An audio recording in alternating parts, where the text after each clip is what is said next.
ekagramanasa, the mind being completely fixed outside. This verse is very talking about a lot of things beyond my capacity. At least for discussion, personalities, Brahma, Shiva, Narada, many exalted Lakshmi Devi, they all try to offer their prayers. They all did offer their prayers. And from the Lord's side, every living entity has a relationship. And from the Lord's side, and from the living entity side also has a relationship with the Lord. The Lord doesn't need anything.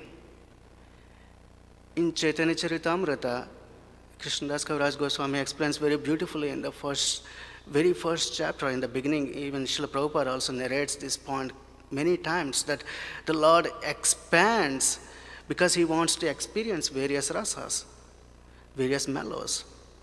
So whether it is the enemies in the form of Hiranyakashipu, Hiranyaksha, or his devotees, it is completely up to him what the mellow he wants to experience, chivalrous mellow or some joyful mellow, friendly, dasya, so many different mellows. So for each of the living entity, they can offer whatever their prayers, and the Lord reciprocates with them in that relationship. And in this context, when Lord Brahma, Shiva, Narada, Lakshmi Devi, everybody offered prayers, and the Lord was very merciful.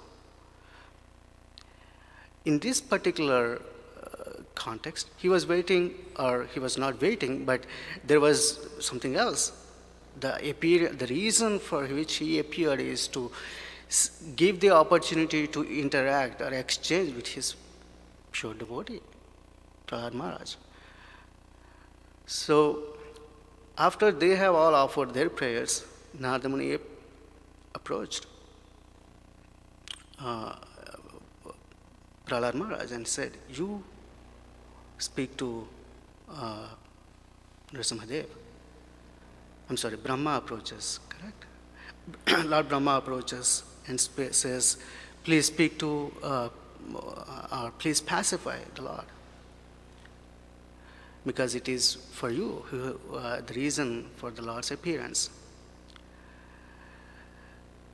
I don't know about the transcendental emotions or the ecstasy or the anxiety, if it were, that Prahlad Maharaj may have felt in the assembly of so many exalted personalities, to have the opportunity to offer or speak or say something in honor of the Lord.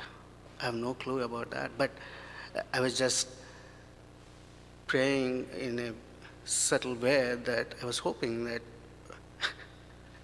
anyway, when I saw Nityananda Prabhu, I skipped a couple of beats because it's mundane anxiety, mundane, I guess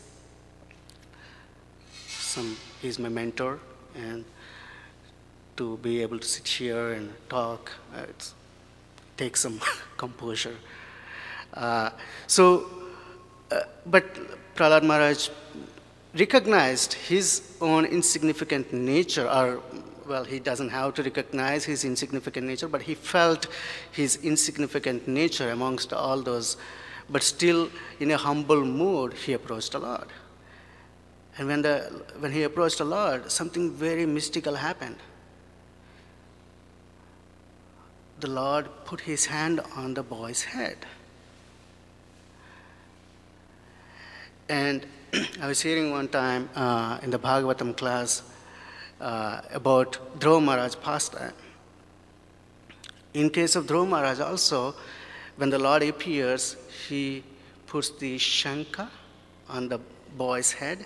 And Dhruva Maharaj was also not like an elderly person or anything. He was also very child at that time, in his childhood. When the Lord appears, he puts the Shankha, his transcendental conch, on the head of Dhruva Maharaj. Then he begins to offer his prayers. So I was thinking kind of similarity. It's the Lord's affection. It's the Lord's gentle, caring nature that he is showing towards his devotee. So at that point, we read that how the different types of transformations have occurred in Prahlad Maharaj. Is it that until that time, after that time, Prahlad Maharaj became transcendental? Until that time, Prahlad Maharaj was not transcendental?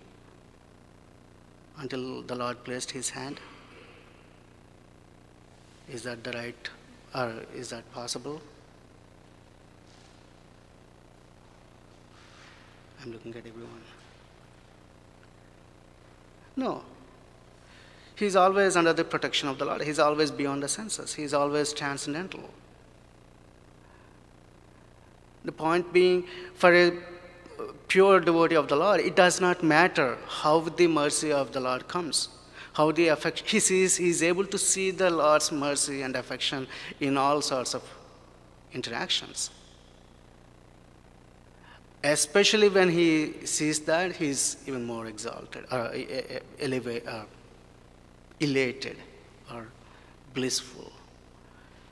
That's the personal interaction, very, very significant interaction. So then he begins to offer his prayers. How he did that is this verse. Astau sit harim ekagra manasa.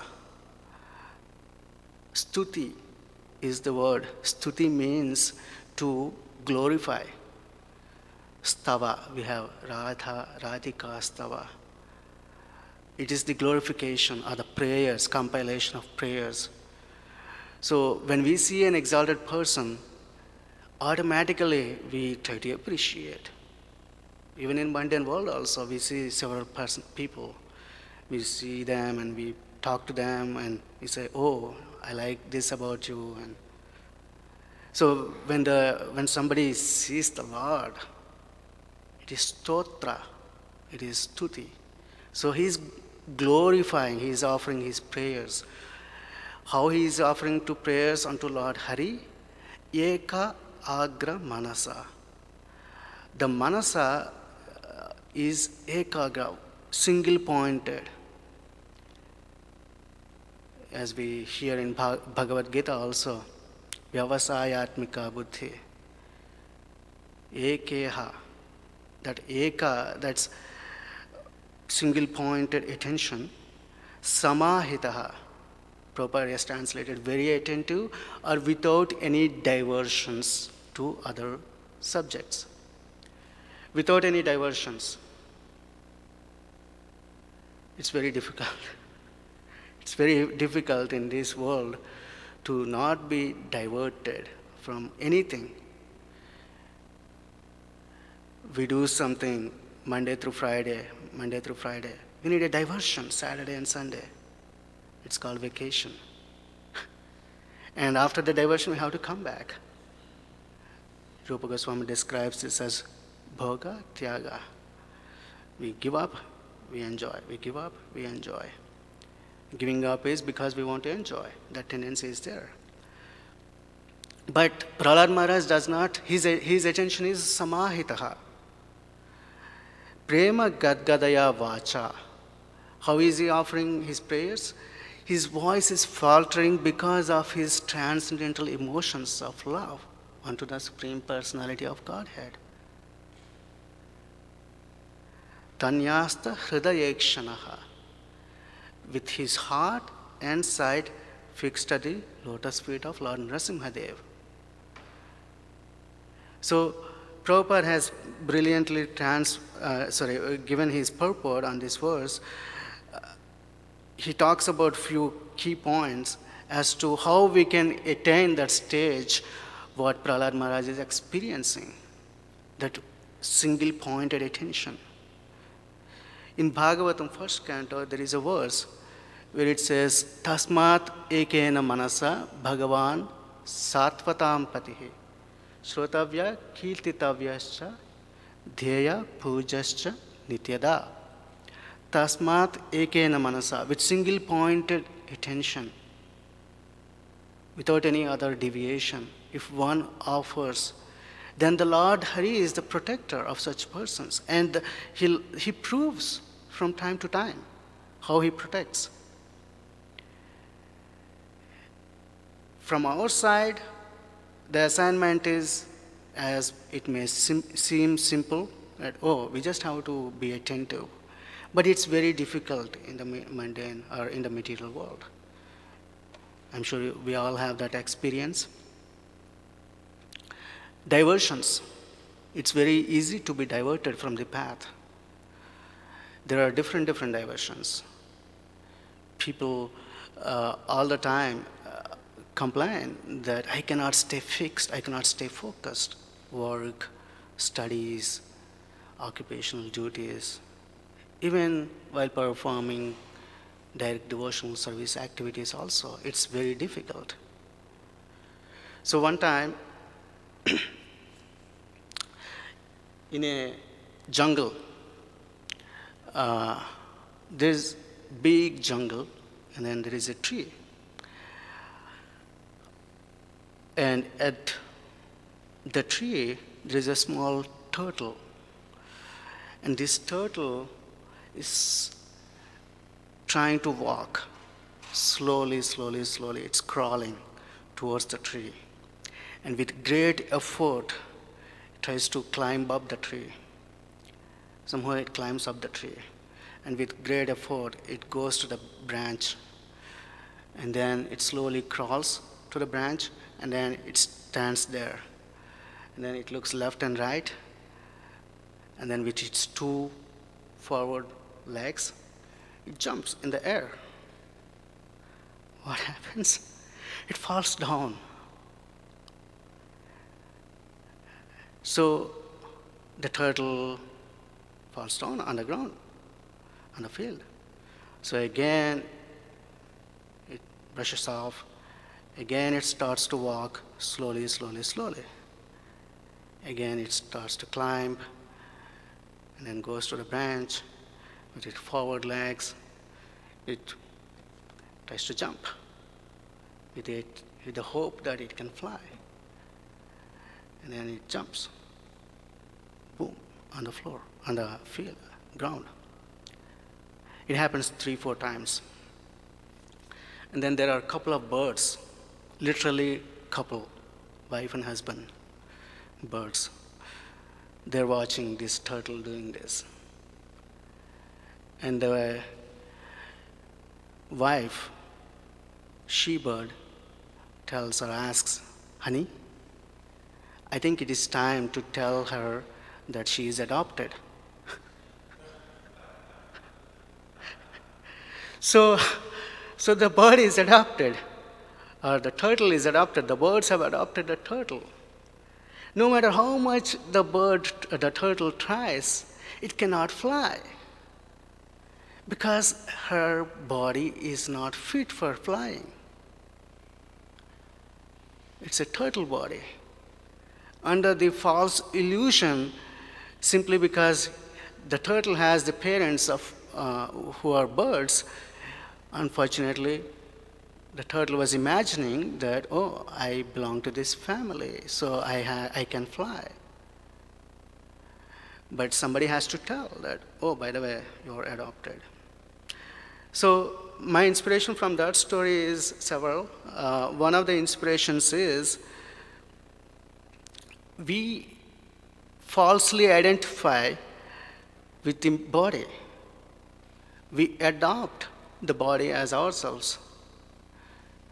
And we try to do different things, except that one thing, except fixing the lotus, our heart and sight at the lotus feet of Krishna.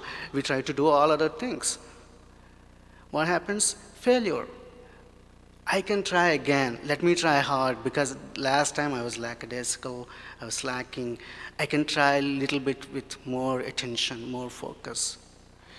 You know, in Olympics, the precision rate, or the difference between the first gold medal winner and the third, the bronze medal winner, is microseconds. So to that extent, they fight or they compete, or what goes behind the moment of their winning is years and years of practice. And we have the holy name, chanting of the Hare Krishna Mahamantra. We are given this opportunity 25,000 times a day, at least.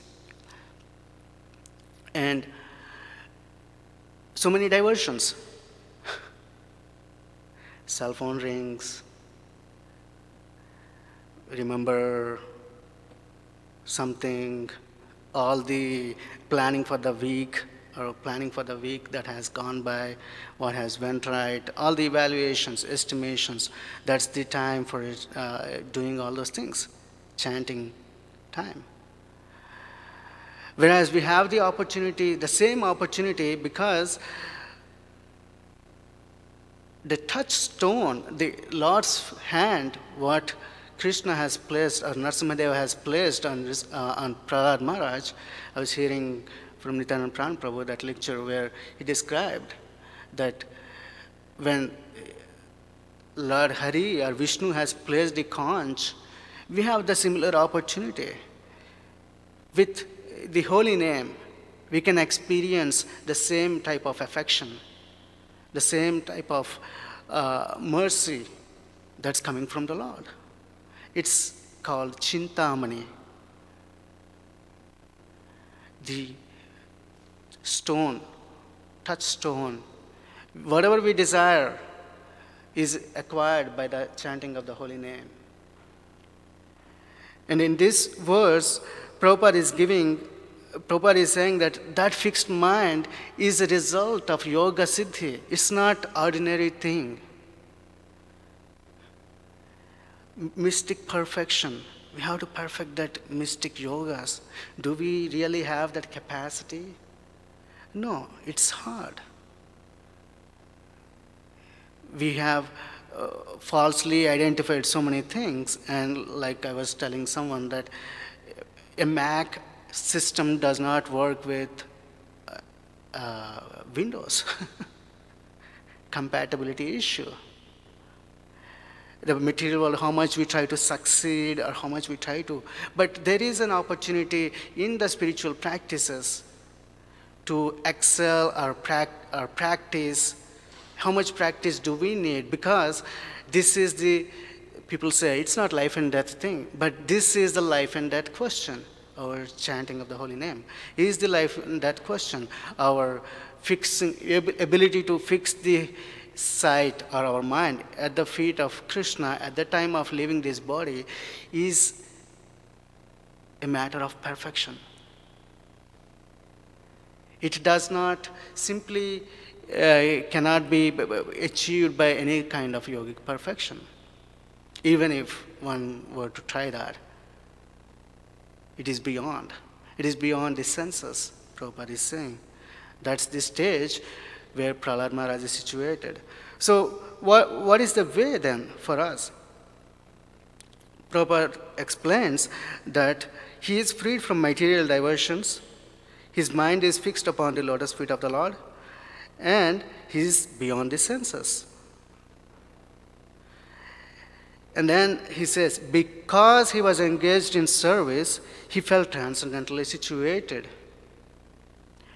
So service, we have numerous opportunities to engage in service of the Lord, service of the devotees, service of the living entities, with the intention that that service is going at the feet of Krishna. That service is directed to please the spiritual master and Krishna. If that is the focus, then Prabhupada says then that will lead or enable one to lead to the platform of this samadhi. I was reading in Srimad Bhagavatam in relation to this in 6th canto. We read that recently. 13th chapter, 69th verse. Prabhupada talks about samadhi. So anyone who is chanting Hare Krishna he is in samadhi.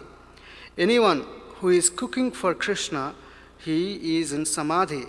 Anyone who is typing for Krishna, he is in samadhi. Anyone who is working in the field for Krishna, he is in samadhi. Because his consciousness is that I am doing here for satisfaction of Krishna. Anukulyena Krishnanu Silanam. Anusilanam. Cultivation of Krishna knowledge favorably, not unfavorably. Then it is perfection. Bhaktir Uttama. Anukulyena. Anyabhilashita Shunyam.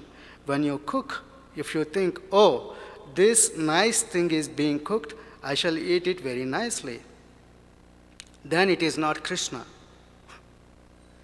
But while cooking, if you think, let me do it very nicely so that Krishna will taste it, it is Krishna consciousness. The same thing.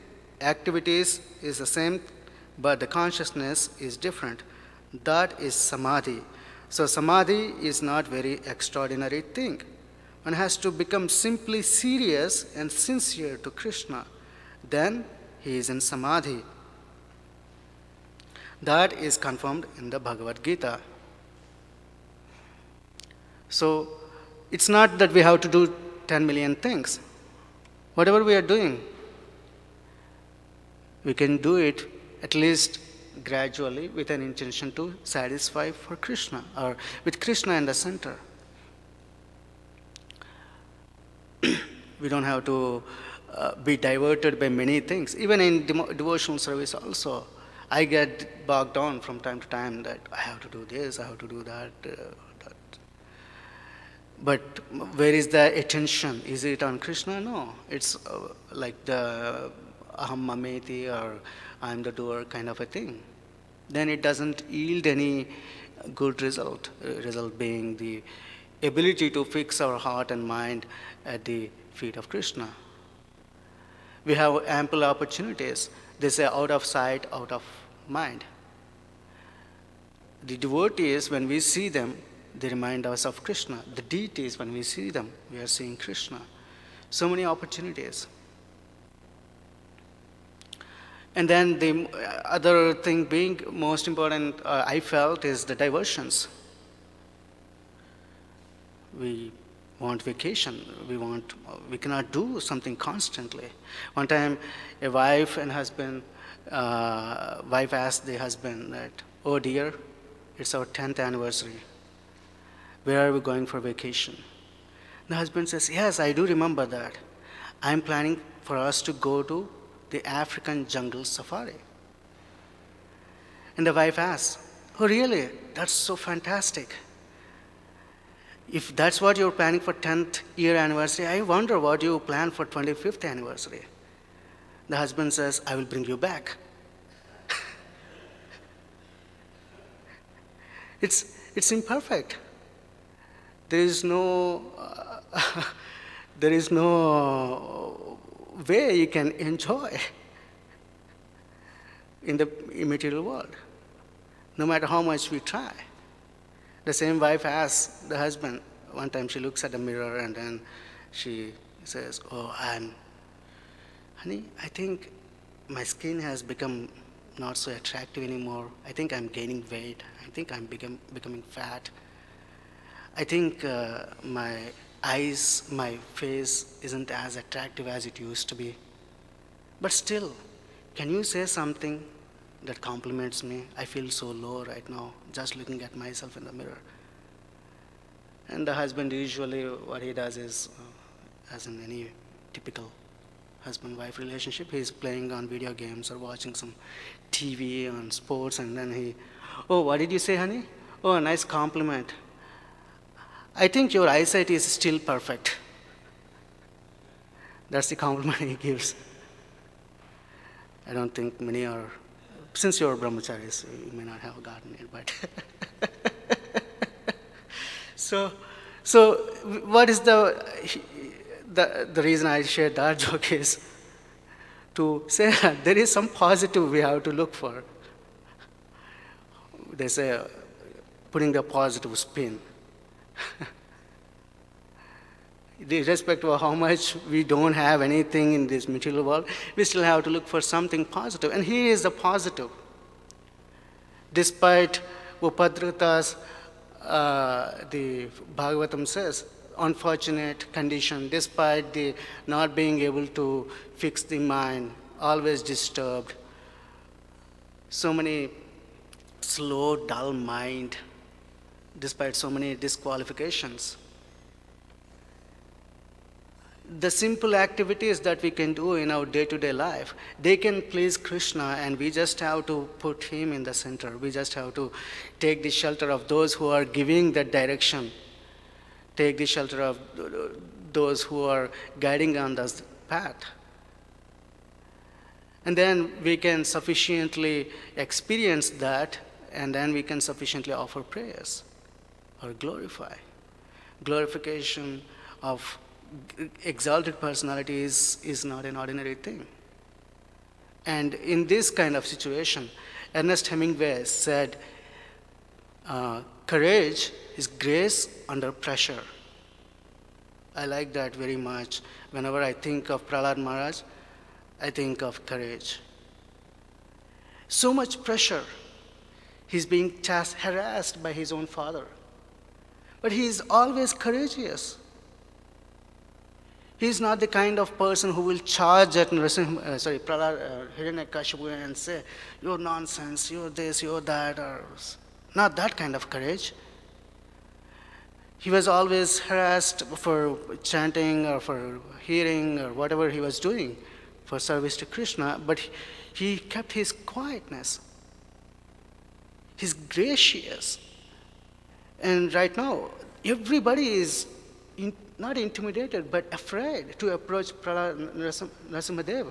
But he has the courage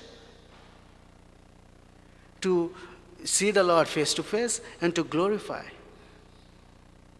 His courage is because of hearing from his spiritual master. His courage is because he followed from the instructions of his spiritual master. His courage is his heart and mind never deviated from the lotus feet of Krishna. So he was gracious, even under difficult situations. Inspiration. So I will pause there and see if there is any comments. Mukunda.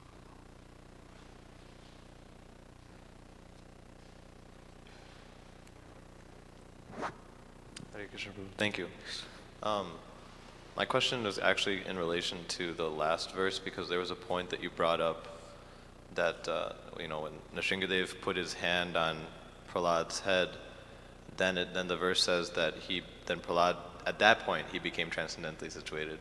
And so you were making the point that Prahlad Maharaj was already transcendently situated. But it just made me think of that verse in Bhagavad Gita that says that, even a devotee may have desires like rivers flowing to the ocean, but because he's the ocean, it's undisturbed. So is it?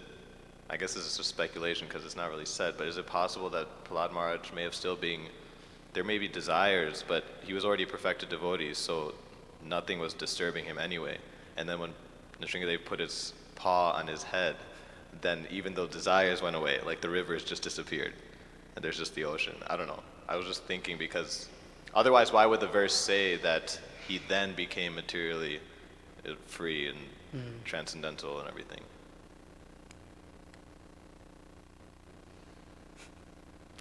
I'm looking at Nityanand Prabhu. Would you like to please answer? No, I also don't want to speculate. I was under the impression that he was liberated from before also, or he was transcendental before also. But again, in this, what you are asking, I don't know, I have not heard before, so I don't want to speculate. Rather, we'll have him answer. Prabhu, would you like to answer, please?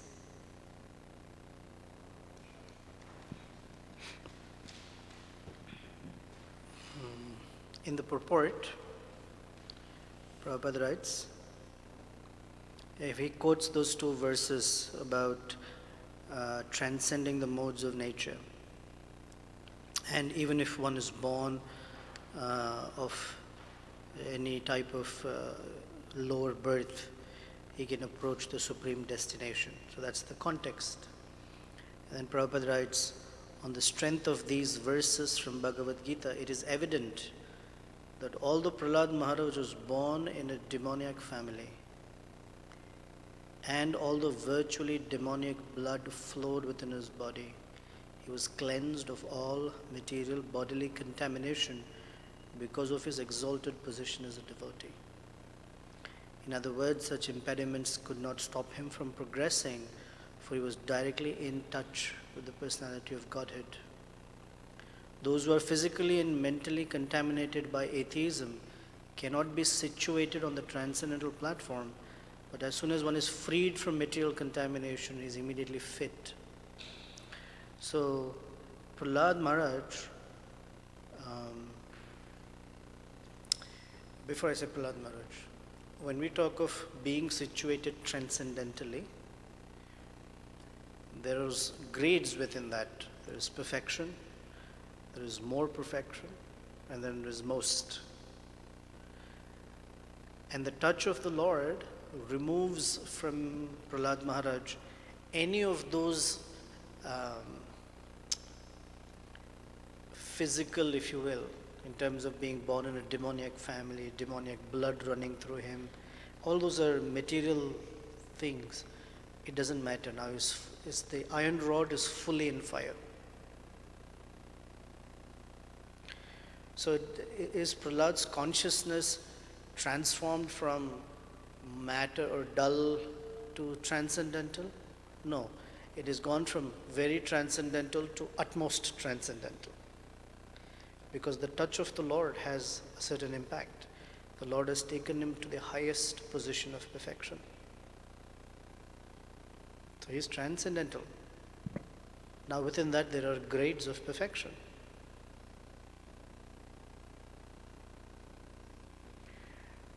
Another way to look at it, although it doesn't apply to Prahlad Maharaj fully, is in the Bhagavad Gita when Krishna says, Brahma Bhuta Prasannatma no shochate na kankshate samasarveshu bhuteshu mad bhaktim labhate param. So the first order of business is to become transcendently situated, and bhakti begins from there. So that's the usual question. If bhakti begins then, what was it before that? So it's just that's the practice of bhakti. This is the perfection of bhakti. Similar treatment is in the first canto, 5th chapter, 5th, 6th, 7th, where Narada is speaking about his life. He was very transcendently situated, hearing from the Bhaktivedantas, walking all alone to the north, and he sees the Lord in his heart, and suddenly the Lord disappears, and he hears a voice, in this life you will not see me again. So it's described that that's when his devotional service began. So it doesn't mean that it hasn't done anything previously. It means that from the sense of perfection, the grades of perfection are growing. Because what Prahlad Maharaj endured, a person in bodily conception cannot endure it. Then the touch of the Lord has to have some effect. Right? Otherwise, he's already transcendently situated, the Lord touched him, has no impact. There has to be some effect. That even higher grades, that all the symptoms are fully manifesting now. So there's grades of perfection. That's how we understand it.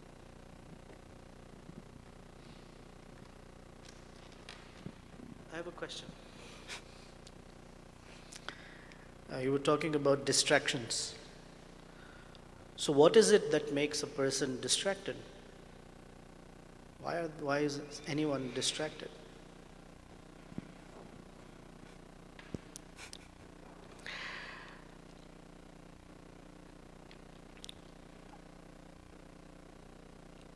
Material mind are the conception of I and mine. Aham mameti. From those two, when the mind is engaged in those two conceptions, because the soul is different and the soul's roots are in Krishna, what that nourishes the soul has never been provided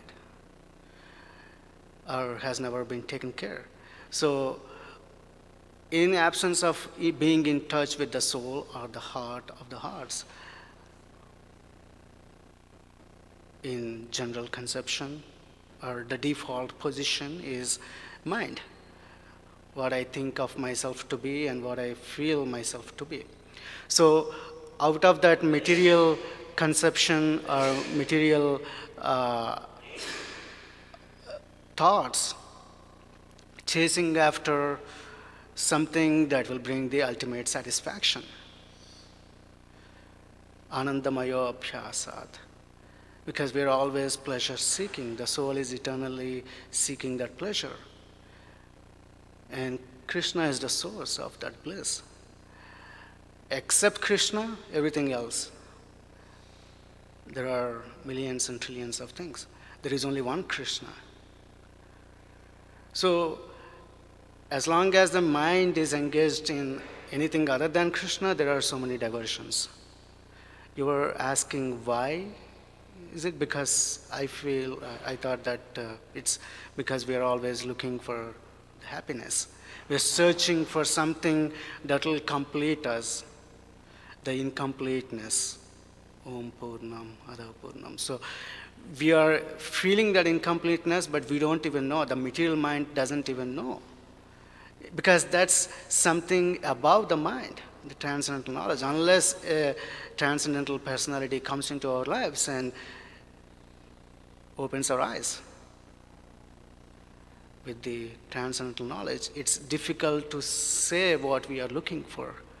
But we are looking for it in all wrong places, and we are looking for it in all wrong circumstances and times.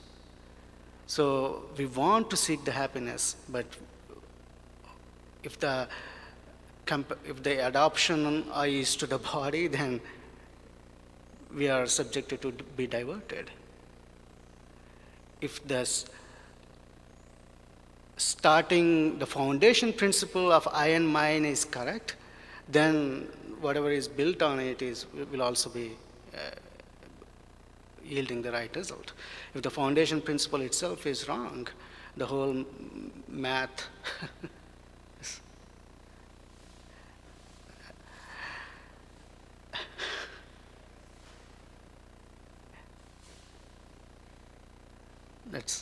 I will get to know if I pass the exam or not later, hopefully.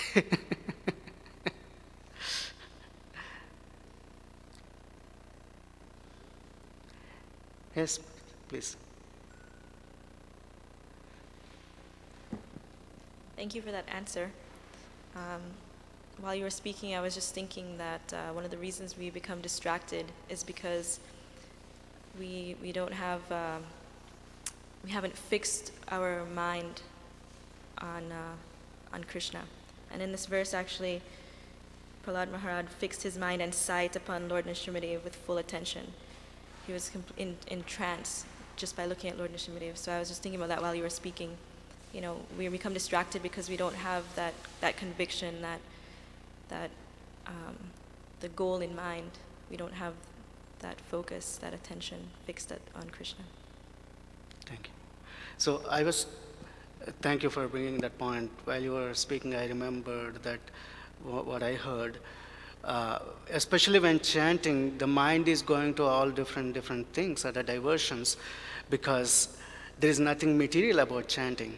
There is nothing material about any of the transcendental activities as such. But the mind is material. And mind's disposition is that it's always chanchala.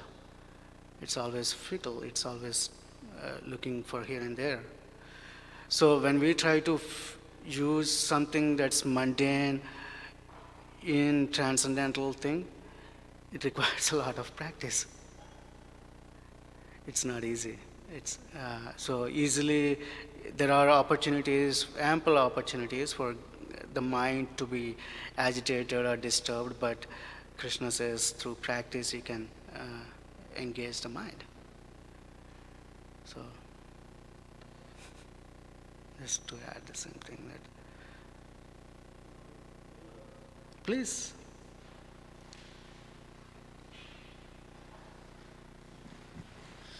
There is a principle that our mind is always attracted, our attention is always attracted and kept by the object of our love and affection, and whatever that is. So if we have, or anyone has, affection for certain things or people, if their presence is there, then whatever they're doing, their attention goes there.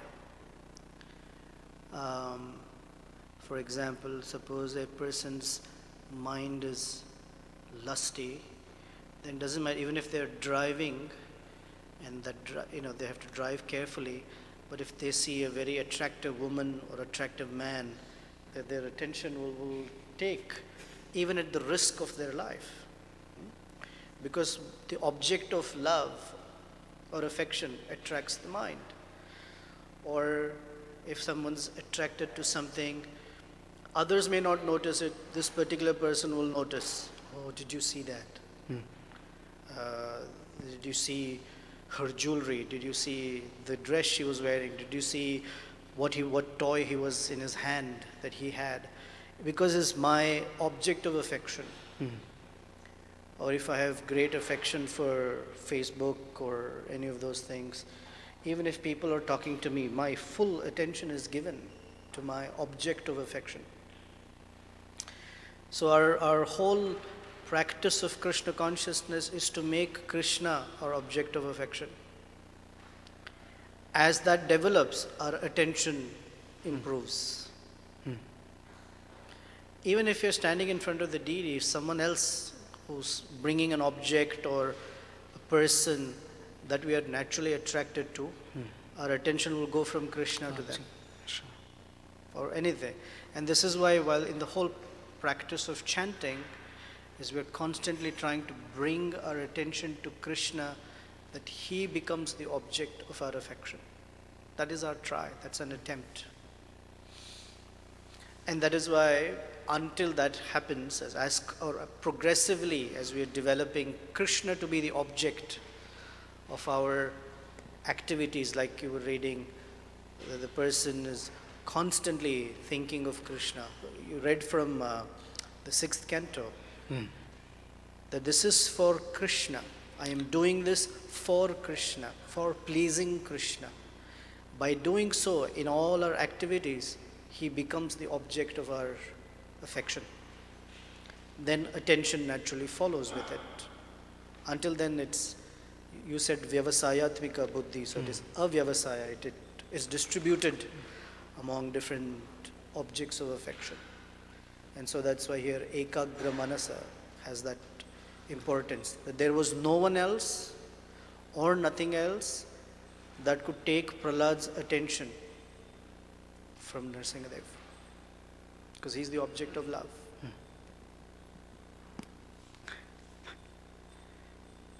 Acharanishta Prabhu, it's 8:31. I just wanted to explore a little more this point of Prahlad's position, because we know that also he does say, at the end of his prayers, he said that actually, I'm here because the Lord sent me here. You sent me here to exhibit the characteristics of a pure devotee. And there's another place in Purport where Prabhupada mentions that he's a Nitya Siddha Mahabhagavat devotee. I know in the chapter somewhere else it says he placed conch on his head, and by that he imparted divya gyan, or spiritual knowledge. But I was just curious if you had read somewhere that that was to elevate him to a more perfectional stage. The Nectar of Devotion, Prahlad Maharaj is quoted as Kripa Siddha. That he was the transcendental and very unique mercy of Narada Muni. For everyone else, sadhana is the program, is the process. He's given as to how there's something called honorary degree, and one should not rely that, oh, I will also get an honorary degree. In that context, he's quoted as a Kripa Siddha. There's a very special dose of mercy given by Narada Muni.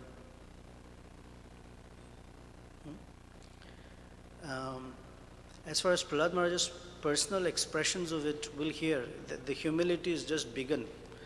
One of the characteristics of a Sharanagata is Dainya. Now, generally when we say humility, the Sanskrit word for humility is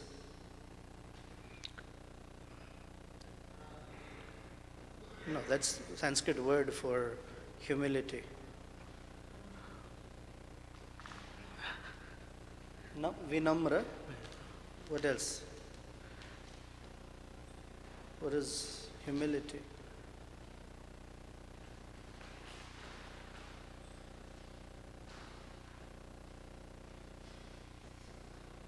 Most important thing for us.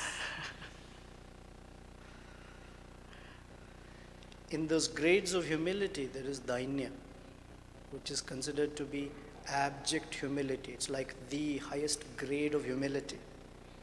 We start with feeling humble in the first, as far as identity, and it grows to Dainya. That's what Bhaktivinoda Thakur refers to. Dainya means abject humility. These prayers are about to begin. You'll notice the abject humility with which he narrates.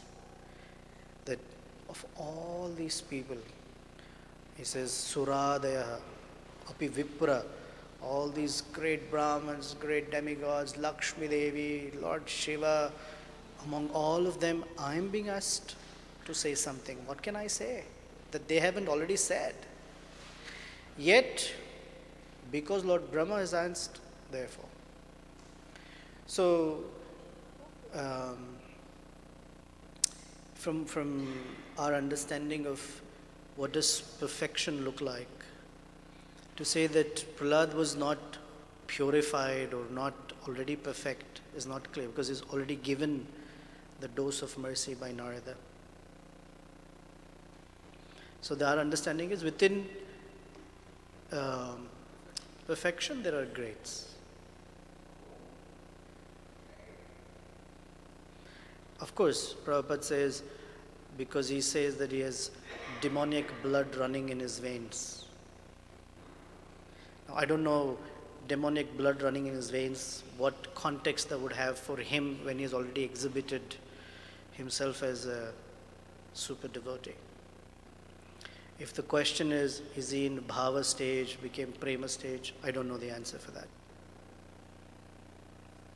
But definitely these are symptoms of bhava and prema. It says prema gadagadaya. It is on the stage of prema here.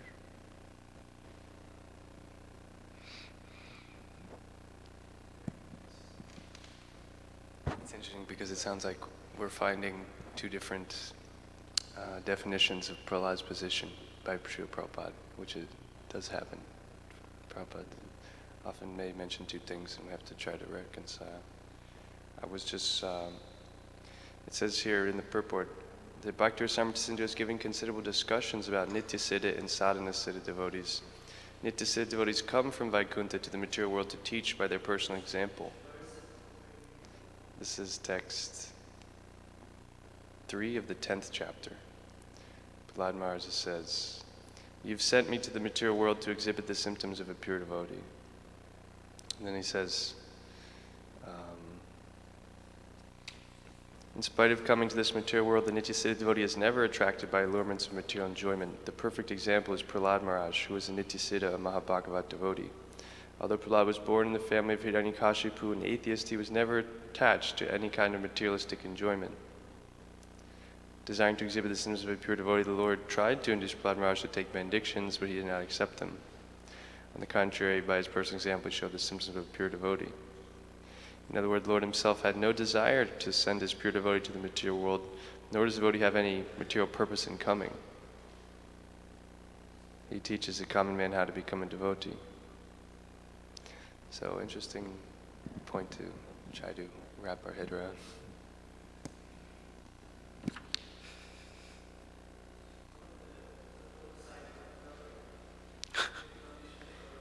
A completely distracted point.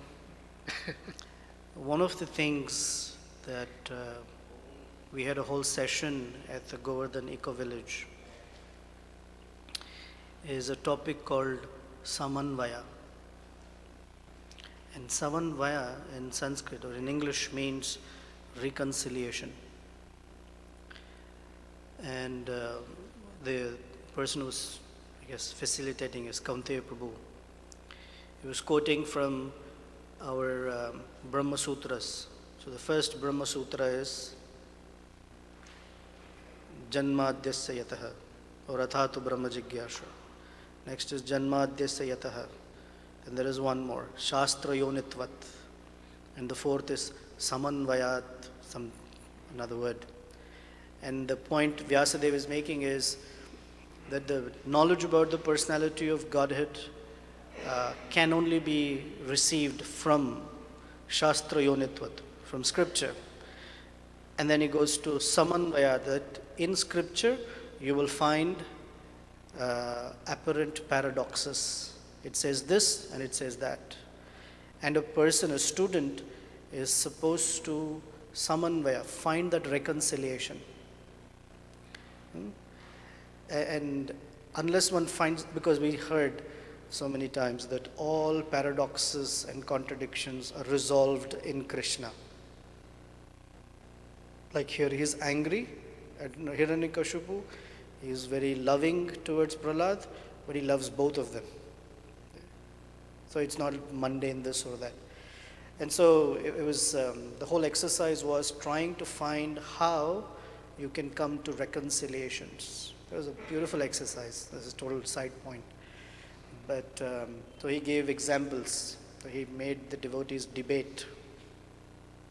So let's say Mukunda is for ahimsa milk, and I am for whatever milk, it doesn't matter, it's being offered to Krishna. Let's say that's the thing I profess, and he professes ahimsa milk. So he got us to sit across from each other, and he told Mukunda, you will speak on behalf of commercial milk. Yeah. And I will speak on ahimsa milk. What it made the person do is suddenly leave their position and start thinking like the other one. And the persons who were debating became like, yeah, commercial milk. Although deep inside, they want ahimsa milk, but because they have to debate from this side, the point was to see things from the side of others. We hold on to our views so strongly that the other person's view is usually not available, or we don't see, we don't want to see. But from that side, then you'd have to know the circumstances in which this is okay, the circumstances in which that's okay, and you learn to begin a language where we can hear each other. There was Samanvaya. It was a beautiful exercise with it. Yeah.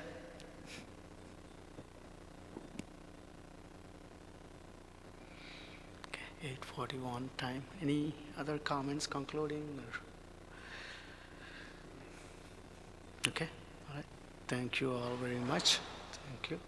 Srila Prabhupada ki jai.